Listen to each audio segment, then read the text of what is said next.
here that it always felt like this mirror center. To ours, we have a small sort of version of an interactive mind in Munich, where basically philosophers, computational neuroscientists, and psychologists work together. And what I will present is a mixture of philosophical work and some experimental work that we have started to do regarding this idea of co-perception. But mostly I will try and explain what we mean by co-perception and how it differs from what other people have been looking into in the past. So just to give you an introduction, here are a few things that probably some of you have gone through before reaching this room. So maybe you sat in a bus or a train with other people while looking at a newspaper or your phone. Maybe you had to walk in the wind to reach this hill. Maybe you stopped in front of a shop window that had some specific, Christmas decorations and attracted your attention, as well as other pedestrians. Maybe there was something in the sky that also, you noticed. Now that we've reached this room, you're all gathered here, and we're all looking at this screen, and you're all listening to me. Later on, hopefully, we'll all join for a cup of coffee or a drink.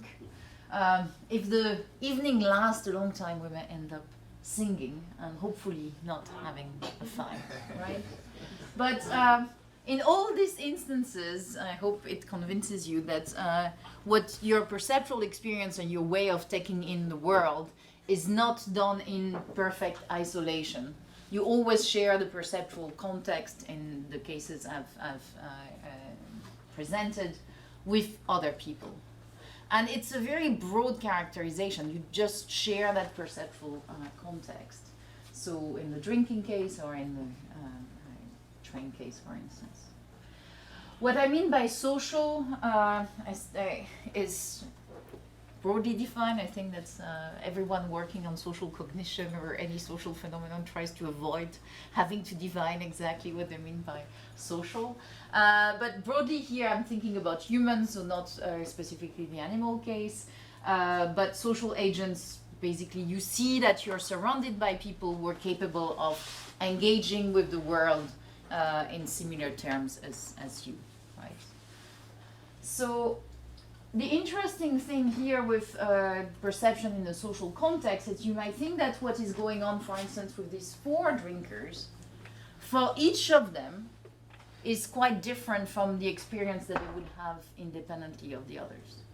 And if you apply this to each perceiver, then it means that whatever is going on cannot just be reduced to the parallel occurrence of individual perception. So if that's the case, then we need to explain exactly how the perception, in that case, of the drink and the scene is different for each of these individuals. And that's what I will try to do. So I'll try to give you first a broad definition of what this shared perception or co-perception, and I will explain why I think a sort of specific term is needed.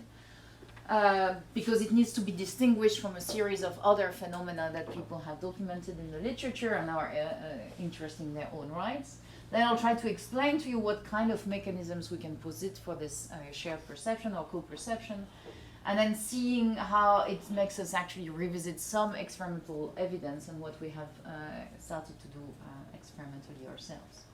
So that's the plan. The definition first, that what it means for perception to take place in a social context.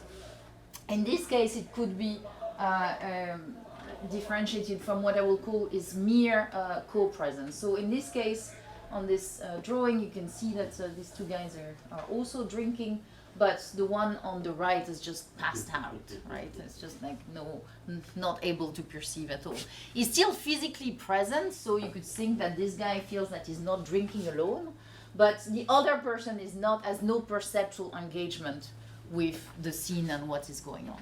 So that's an extreme case, but the case of mere co-presence would not count as a case of sharing the perceptual context. There are other phenomena that are actually sometimes also deployed in the lab and in experimental conditions, where there is somebody who observes the perceiver. So he's not that interested in what the perceiver is perceiving, but it's just looking over the shoulder of that person. So you can imagine here there is a policeman undercover and is just looking at this guy. His perceptual engagement here is not, you're not sharing the perceptual engagement with the drinks or the object, it's just looking at you. Of course you could say, well, in this type of real world cases, then there is a mixture of both, because it could be that sometimes you're socially observing someone and then you're reconnecting with the world and the object. So you will be alternating between these various things. But really when I show this picture, what I really have in mind is not you looking at the other, but you looking or engaging with the world while you're surrounded with other people.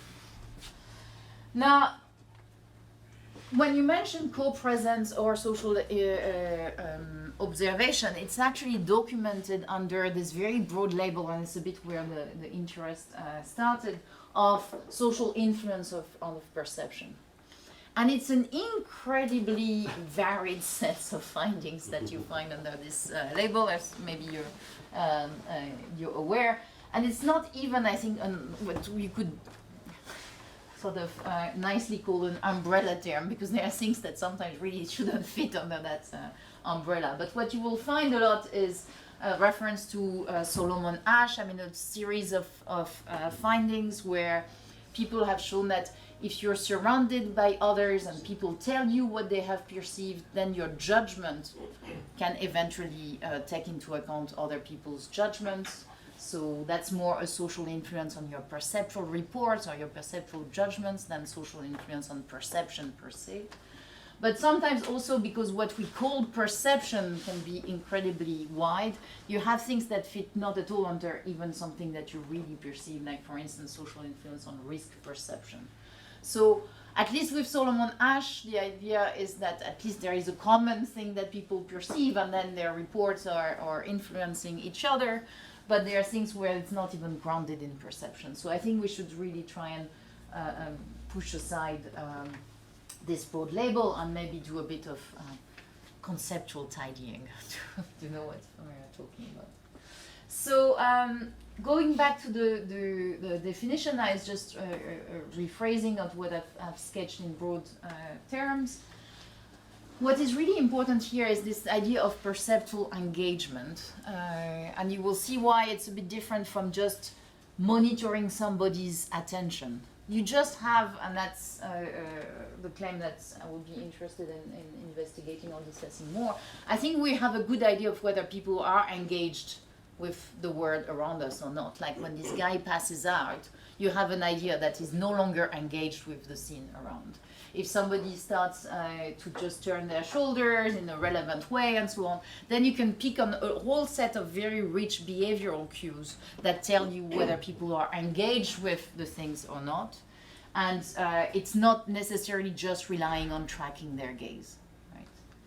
So, and maybe sometimes they also respond emotionally, and you know they have noticed something, and so on and so forth. So you have this monitoring of the perceptual engagement.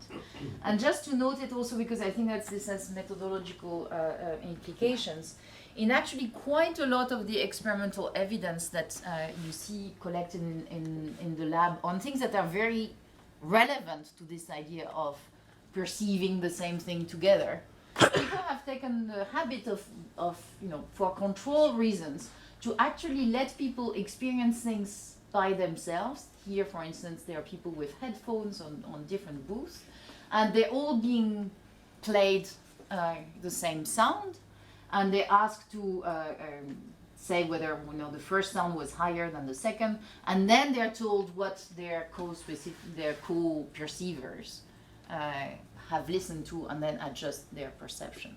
But in that case, calling them co-perceiver is really a stretch, by contrast with what I really mean. Why? Because the co-perception is not something you experience and you pick from this rich array of perceptual cues. It's something you're asked to believe because you're told that the other people are listening to the same thing. So now we have switched from something which is part of your experience and really shaping perception to something which is just, asking you to trust the experimenter and infer that things are perceived in common. This is part actually of one super amusing paper. If you don't know it, it's when Stanley Milgram actually was interested in pushing this social conformity experiment from Solomon Asch and compare it across cultures. It's quite relevant. So we're not Danes versus French, but it was French versus Norwegian. And in this case, people were actually sometimes given fake reports from Confederates that they were saying, although the tone was obviously higher, people were told, well, everybody else said that the tone was lower, and people would adjust. But what he did was to compare putting French people in the position of the key participant versus Norwegian did. I let you guess which nation conformed less.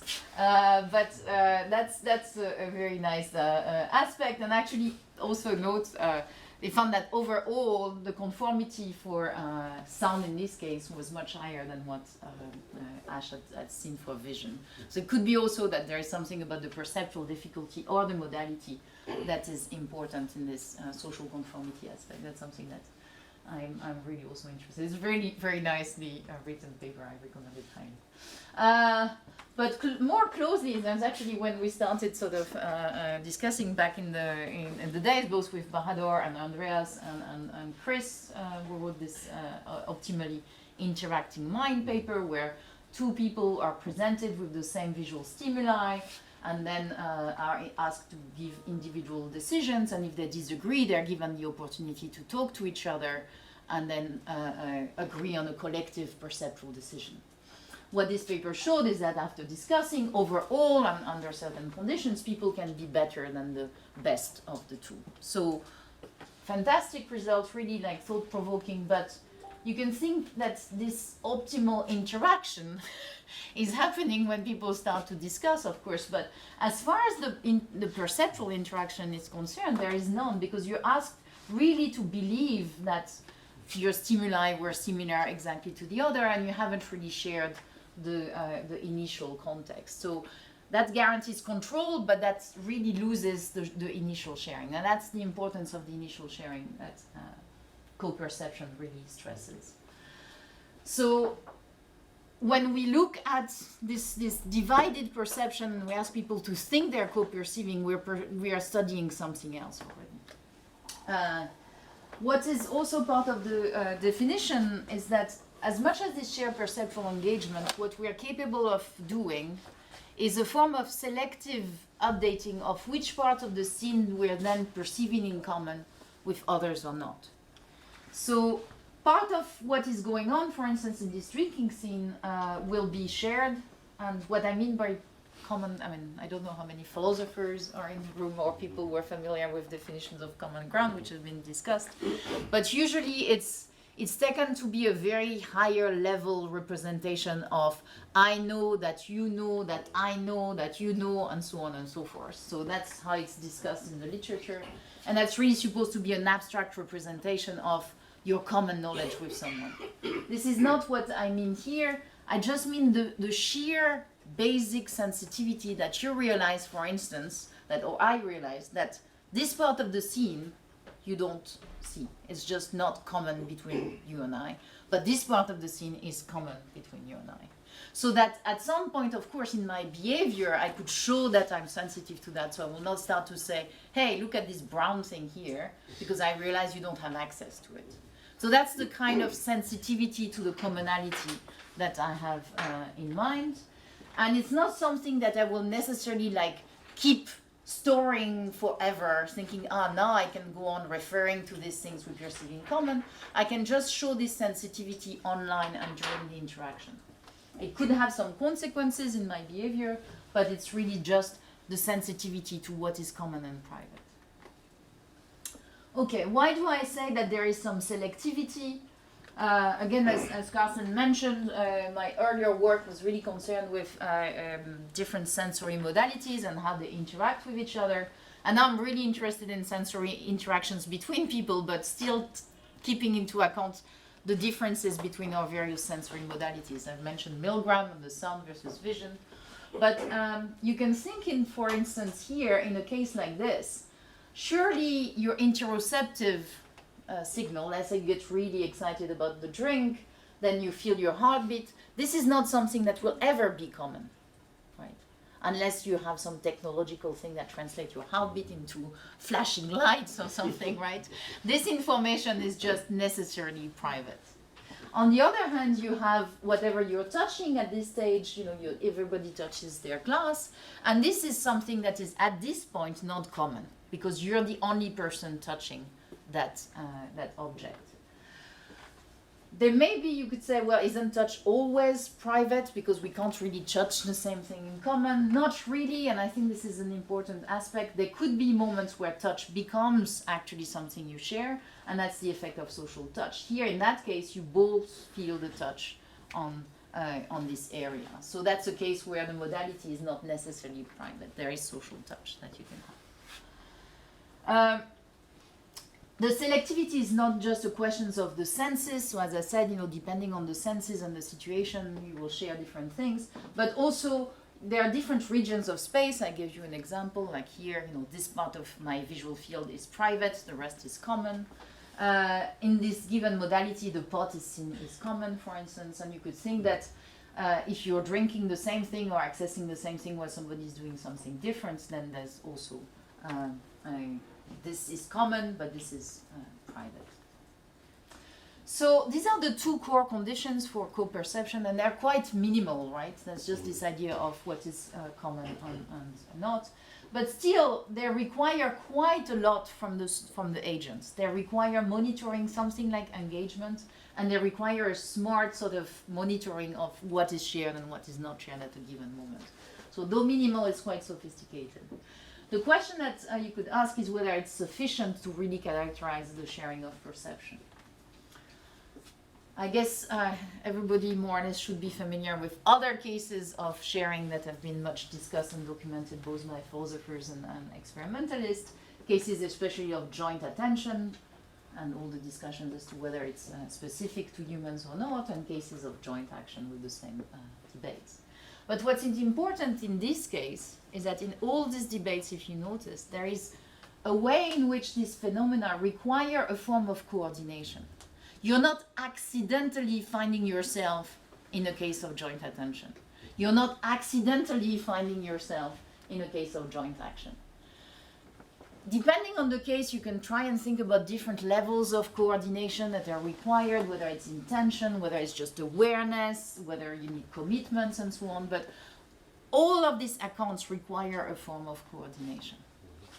But just to go back, if you remember the case of you being in the bus with others, there is no perceptual coordination here happening, right? You don't have the idea that you need to really, it's just happening without any of this higher level coordination of intentional states. Now, it's not to say that the construct of joint attention and joint actions don't have any relation with the sharing of perception that I've discussed so far, because trivially you could think that if you're jointly attending to something like this, people here, and you can think they're pointing, they're looking at each other, they're talking, and so on, then trivially, if you jointly attend to something, you're also sharing the perception. On the other hand, if you're involved in a case of joint action, I don't exactly know what the joint action here is, but it looks to require the coordination of the efforts of these two guys. And if they're really trying to, let's say, lift this away from this person, and they want to coordinate, then they also need to realize that they are jointly perceiving the same object, the same heavy object, and they are also sharing the perception of the scene. So we can think about joint action and joint attention leading to shared experience, but we can think about cases where these three requirements are not needed. As I said, when you were walking and there is wind and rain, you realize that everybody feels the rain and the wind, but you're not coordinating anything with the person in front or behind. If you're in the train, the same thing happens. You just have the noise. You just realize everybody, you are sensitive to the fact that it's not private to you. If suddenly there is an alarm, you will realize everybody has heard it. But if something lights up on your screen of your cell phone, you will realize not everybody has seen it. So this immediate sensitivity is a given of the perceptual situation without pre-required coordination. So you could think basically about things like this, that here is the sharing of perception, and within it there will be cases that depend on joint attentional action. But really we have been looking a lot at, experimentally and philosophically, at this joint phenomena, and there is this sharing of experience without coordination that are also very frequent and as interesting. So again, the coordination of intention is not necessary. So how does it work now?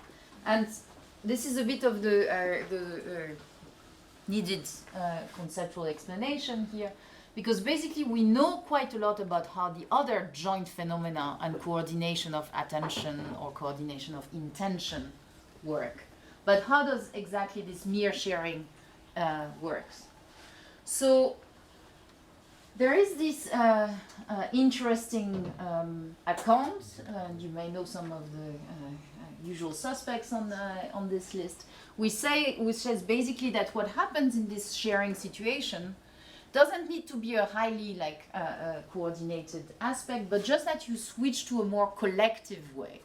So the idea would be that instead of relating to the perceptual scene under a selfish or I mode, once there are people around you, you start relating to this very same contents under a we mode or a shared mode. So if you're alone, you think basically you relate to the taste of this one under an I, and if you're together, you relate under it under a we. So whether it's a collective subject of experience or it's a mode, there are also differences, but that's not what I want to talk about. What I want to say is that it fits very well with a lot of the cases that I have described. So what's not to like about this we mode or collective subjects type of account? Well, there is a question here about what really makes you switch to the collective, either a subject or a mode. And here that's a bit I think where the account will find some frictions with the phenomena, the non-coordinated phenomena I have described, because usually what makes you switch to a we is the feeling that you're bond or you belong together with that collective. So either it's an effect that you're sharing the situation, and then you say, because we share the situation, then I feel that I am part of the we. Or it's even something that pre-exists, and you think, because we are part of the same team, then we perceive things together. But in that case, the co-perceiving cases that I've described don't seem to really bond you to the other people. Again, think about you being in the train or you walking together. There is no pro-social motivation or pro-social feeling of belonging that you have. You have just the mere sharing of a situation. Maybe to convince you of why the argument works even better is that you could find yourself in actually an antagonistic phenomena.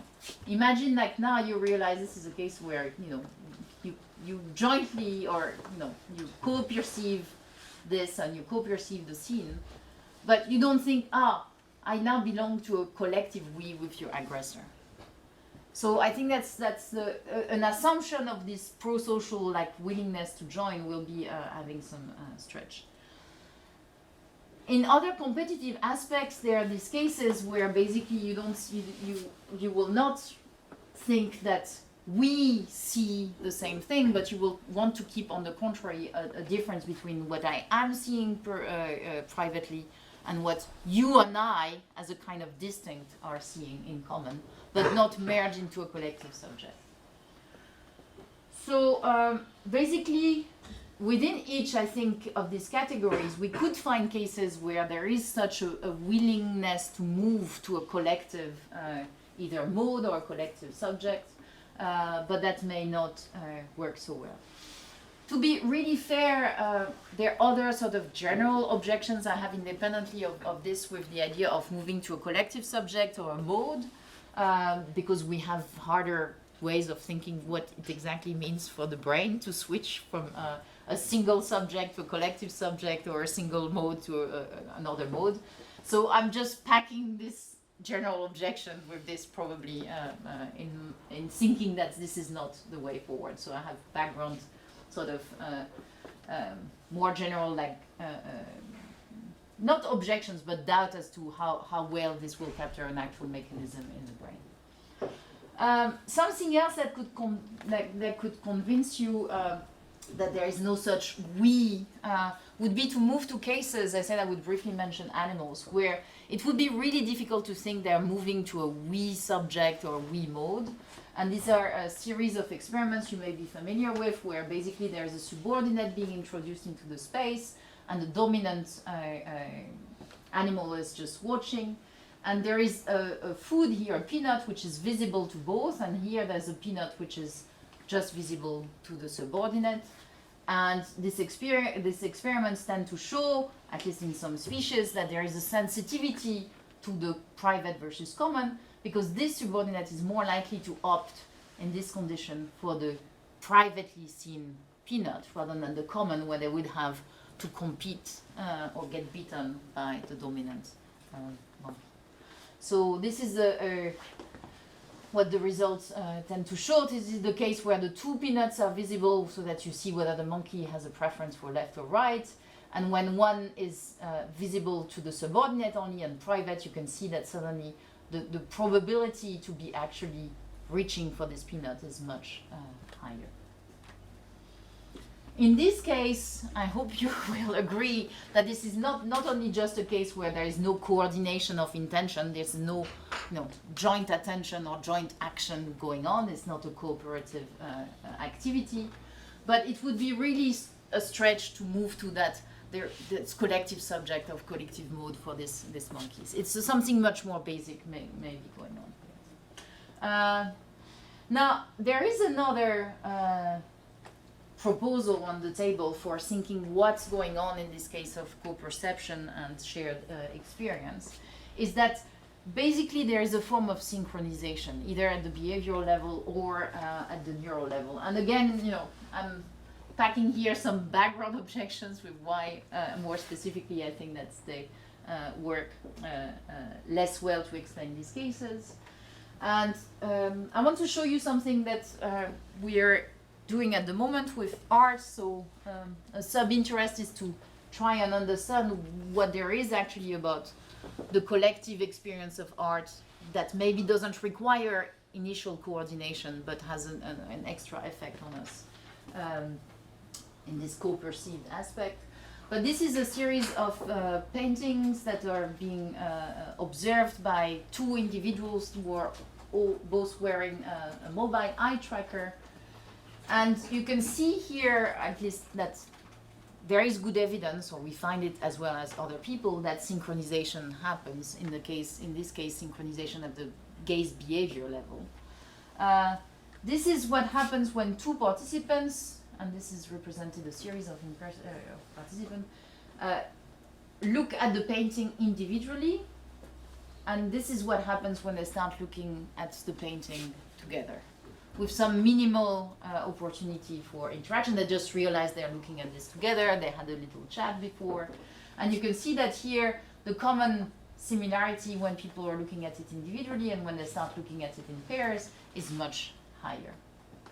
Now, there is a form of, I would describe it more than convergence than synchronization, but there is something that seems to bring people together more aligned. All these metaphors are used also alternatively. Synchronization also happens in the brain. I think it's some undeniable results. So this is just a recent paper with people looking. This is nice because this is a real shared perception. It's not two screens when you ask people to look at them separately. And hyperscanning, and you can see that there is actually a high correlation in the brain activity of these two perceivers. Now, there, as I said, there are a lot of debates about what we should infer from this synchronization, because it could be that just the fact of sharing the stimulus explains why you have a lot of synchrony, and finding this residual synchronization premium that only comes from the sharing is quite difficult because you're already sharing the object.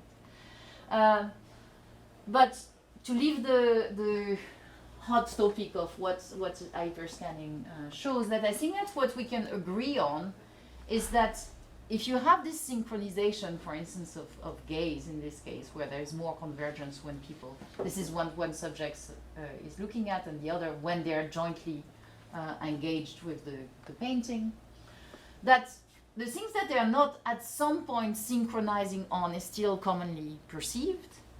And probably also, everything else that is around that they have not really attended to is also assumed to be perceived in common, because you're not like minutely monitoring people's gaze of attention. So not only you're not aware that you and the other person are not exactly attending to the same thing, but you also have no idea of your own sort of perception being biased toward this. You just think, oh, we have perceived this whole thing in common. In a way, the commonly perceived objects are much more coarse-grained than the things you will be synchronizing your attention on.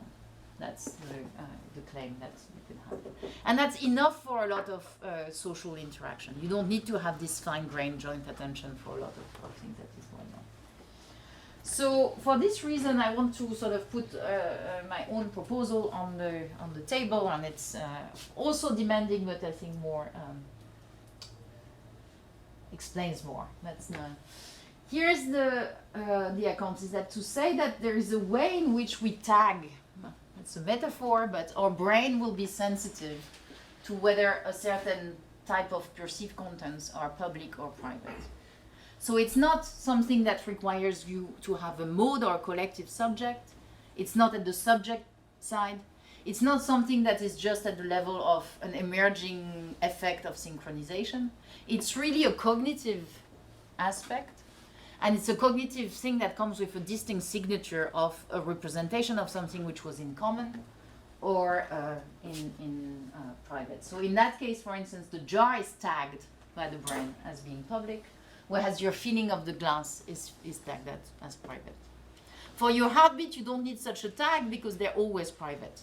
But for the things that can flexibly be shared or not shared, the content themselves come with an idea for the brain and your therefore downstream cognitive system that this is something common or private. That's why I call it a content field. Here, for instance, to go back to the train example, hearing the sounds of the train, you tag it as common and public, but you're seeing the headlines on your phone is tagged as private. So you constantly, on the top of the object, that's the proposal, you're constantly sensitive to the commonality or privacy of these contents. And that's part of the social aspect of perception. So you can see why this will work for these different cases. So that can work for an animal as well. The right peanut is common, and this one is private. So I think we have a series of evidence that depending on this tag, you will actually behave differently. So for instance, if you're seeing the same thing in common, later on you could refer to it. You could ask someone to start an action on an object which is common.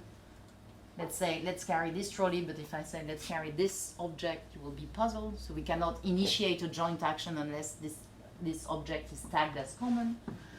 But these are all effects for action and behavior and so on. But the real interest is to say, does it make a difference? Can we see a difference or an evidence for this tag in perception itself? And I think the literature actually has some existing evidence, but most of the time it has gone in the direction of saying that when you have the possibility to be in a scene with others, and some objects are common and some objects are private, what gives you evidence that something is going on is that the common objects tend to have priority. So I'll give you an example of such experiment. This is coming from Fernandito et al.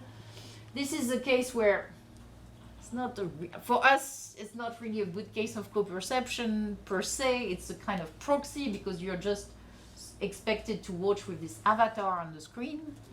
But what's going on here, imagine you're the participants, that you're shown a series of dots, and they can be on this side of the room or this side, and another avatar, which is looking in one direction or the other. You're asked to adopt the perspective of your own perspective or that of the avatar, and say how many dots are visible. So if this is this trial, what you have is the avatar, how many dots? To make it a binary choice and have the opportunity to actually like record response size more accurately, you actually offered an answer and you're supposed to say yes. So now if you're asked in this type of trial to report things from your perspective and you're asked to, then you should say no, right? There will be cases in these experiments that contrast cases where there's a congruent response, whether you adopt the perspective of the avatar or your own perspective, the same response will be given. There is no conflict between the commonly perceived and privately perceptible. But there are cases where, like the trial before, there's an incongruence. To make it a control case and see that this is not just the presence of this extra object that introduces a bias, then there is another set of conditions where the avatar is also present, but you're told that it's wearing opaque glasses and is not seeing anything at all. The important results, and this is just one example of this kind of automatic perspective taking, is that people are much faster at responding when there is actually a consistent number of objects for them and the avatar, so that when they're asked to report on the avatar perspective and it's consistent with them, they are slower. So they need to sort of suppress that. Although it's not relevant, they're just asked to just say what they see. They cannot help taking into account what the avatar sees. This is how these experiments describe it. But if you take the other perspective I've suggested, is that what you have a hard time suppressing is the commonly perceived, these two dots that are seen both by you and the avatar, and the one that is only privately perceived. So it's just a redescription of these effects that tend to show that you have a priority for the commonly perceived object. This is the interesting part, by the way, that shows that the effect disappears when the avatar is wearing opaque glasses. So it's really a fact that you feel that you're commonly engaged with the scene and not just in the presence of something that could look like a bias for your or a kind of orientation cue. They're interesting. Really, like a lot of literature has done this type of task, and you can show that it's also bears on detection threshold. We've shown it for multisensory cases, but what I want to stress is in these cases we still have a case where, because of the alternance between you and the avatar, monitoring and paying attention on what is common, and there are many cases where everything is common, it sort of makes you realize that the common is a relevant part.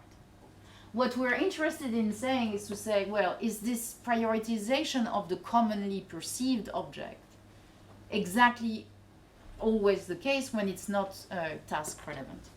You can imagine that, for instance, for the monkey, it's rather like pushing away what is common and really putting all their effort on the private that is more relevant. So there is no necessity for the public-private to always go in terms of a prioritization of the common. So what we're looking at the moment is this work in progress, but I will show you what kind of experiments we're engaged in to look at this, and this is like my last 3 minutes. So, it's to look at this kind of more neutral tag between the common and private in the brain. So this is work in common with Mustafa and Bahadur here.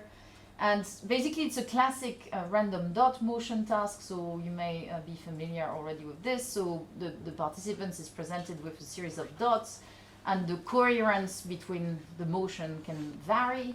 These are our coherence level. And after a fixation cross appears and a small delay, the stimulus of this various coherence level appears, and people have to say whether the dots are moving right or left, and as you can imagine, is that the more coherence, the easier it is. And this is a common scale for indicating not just the direction, but your confidence. So with a high coherence, people will be more confident that this is going right, and if it's a low coherence, they will be more like here. Clear? Except here there is a kind of addition to this experiment. Two people are actually sitting in front of this monitor. One is the participant, the other is a confederate. But they are sitting in such a way that the participant is exactly in front of this divider screen, and therefore can have access to stimuli that will appear either on the left side or the right side. So this stimulus will appear here or here. The confederate is sitting on one side, it's counterbalanced, the currents blocks, but they cannot see, and this is made clear at the beginning, they cannot see this part of the screen if they sit here. So that's what it looks like. It's a way of embedding basically everything else in the social context. In that case is exactly equal. The person is always present in the space. There is always somebody, engage with you with the general thing. But when it comes to the exact stimuli you're asked to report on that are task relevant, some will be only seen by the participants, and some will be, on the contrary, seen by you and the confederate. So we can really see what's happening in the participants. This is a picture of what the scene looks like. So there's just this kind of 3D divider. This is the confederate. She can only look at this, and the participant has access to both. And we recorded participants' responses, as I said, their decisions plus confidence, but also EEG and pupillometry. What we find, and that's in a way perhaps reassuring, is that there is nothing at the behavioral level. For the participants, as they go through these hundreds of trials, because of the EEG, you need many anyway, they are not more accurate when the stimuli are public or private. They're also not significantly more confident when they're public or private. Why? Because there is no task relevance. So in a way, in the behavior, there is no prioritization of saying, I need to be faster because we're in competition, I need to be faster on the private than the public, or we are cooperating, therefore I need to put my effort on the common and not the private. Reaction times also, people are not faster for any, but the interesting, and that's the part of the neutral signature that we're seeing, just quickly presenting some of the ERP evidence. It's a sanity check, so we can actually track here the different coherence level in the ERP level. We couldn't find any difference in ERPs between the private and public stimuli. But when we do a representation similarity analysis, I don't know how many people are familiar with this. I'm not the main expert of the methods in the paper, so I can answer part of the questions. But basically, the methods is like looking at whether you can decode the similarity between trials of different coherence, or the effects of condition, or the effect here of our conditions, public and private. And you can see here that in this representation similarity analysis, we can decode independently the effect of the coherence and the effect of the condition. And especially the effects of the condition seems to be marked, the moment the trial appears on the left, that is, will be, in that case, private, or the right, then we can see that the brain is responding differently from the cases where it will appear on the common side. So it seems that at the whole brain level, we have a sort of sensitivity to this private or public, although everything else is the same, right? Also work in progress, but these are the data from the pupil size. So again, sanity check, we can replicate the fact that we can read, I'm going quickly now, you can read the confidence in the pupil size. So this is the high confidence trials and the low confidence trial, average across all trials and participants. We can also read the effect of coherence. So in yellow you have the lower coherence, and here you can see that it's shorter and deeper when there is increased coherence against replicating previous results. But what looks very promising to us is that we can also see a significant effect of the condition between private and social. Here you can see that the private has this and goes deeper, and the social, so it's again a significant difference. When it comes to the timing of when the pupil shows this difference, this is actually, I'm highlighting here, this is the motion onset when the stimulus appears, and this is where we can actually see the significant difference appear, which is about this between 0 and 1 second. So we have two sets of evidence to wrap up this. One which shows at the representation and EEG level that this is really at the beginning there is a sensitivity to private or commonly perceived, and in the pupil you see it a bit later on. So to wrap up, perceiving together and this idea of a core sensitivity to what is public versus private, I think it's very different actually from the cases of joint and coordinated perceptions through attentional action that people have been looking at. It's a bare bone, but also maybe a significant signature of our social nature. And hopefully, although still preliminary, you can see where this is going. The idea is to show that not that indeed you're not seeing when it's task relevant that one type of content will be prioritized or not, but there is a core building block that is independently of relevance, you're still sensitive to that difference, and there is a core distinction, at least in the adult brain. So then there are developmental questions, will we see it in children and so on and so forth, but that's where the account is going. So thank you for your attention, thanks to my collaborators and the funders as well. Thank you.